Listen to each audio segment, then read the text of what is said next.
All right, hey everybody, my name is Cody and welcome to this video series as well as blog series. Those two are meant to go hand in hand, that we're going to be hosting here around this topic called the new rules of engagement, how hospitals can compete in the age of mobile healthcare. And so here's a long story short, okay?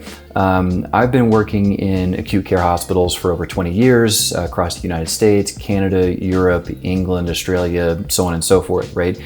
And what I've seen through the years, well, is really a number of things, but what's happening right now is something that's not happened before. There's a convergence of trends thanks to COVID, thanks to consumer behavior, thanks to the fact that everybody has smartphones, that really is changing the dynamic and the landscape of healthcare and how it's really challenging how hospitals have operated for well over a century, which has largely been based on having patient choice be largely dominated by their proximity to a healthcare location. So meaning whichever one is closest to them is whichever place that they would go to, right? And so because of these convergence of trends, that model is now really under threat. And as such, hospitals that do not heed the situation, that don't pay attention to it, that don't, they're not proactive in nature, it's gonna be very problematic for them to thrive, let alone survive, especially if you're a community or a rural hospital or a critical access hospital.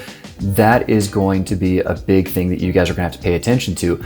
And so we're gonna cover that in this blog series. We're gonna talk about the whole situation, which brought us up to the point where we are today. We're gonna talk about the strategies that you need to look at from a technology side, the strategies that you need to look at from a communication side, because those two really need to go together.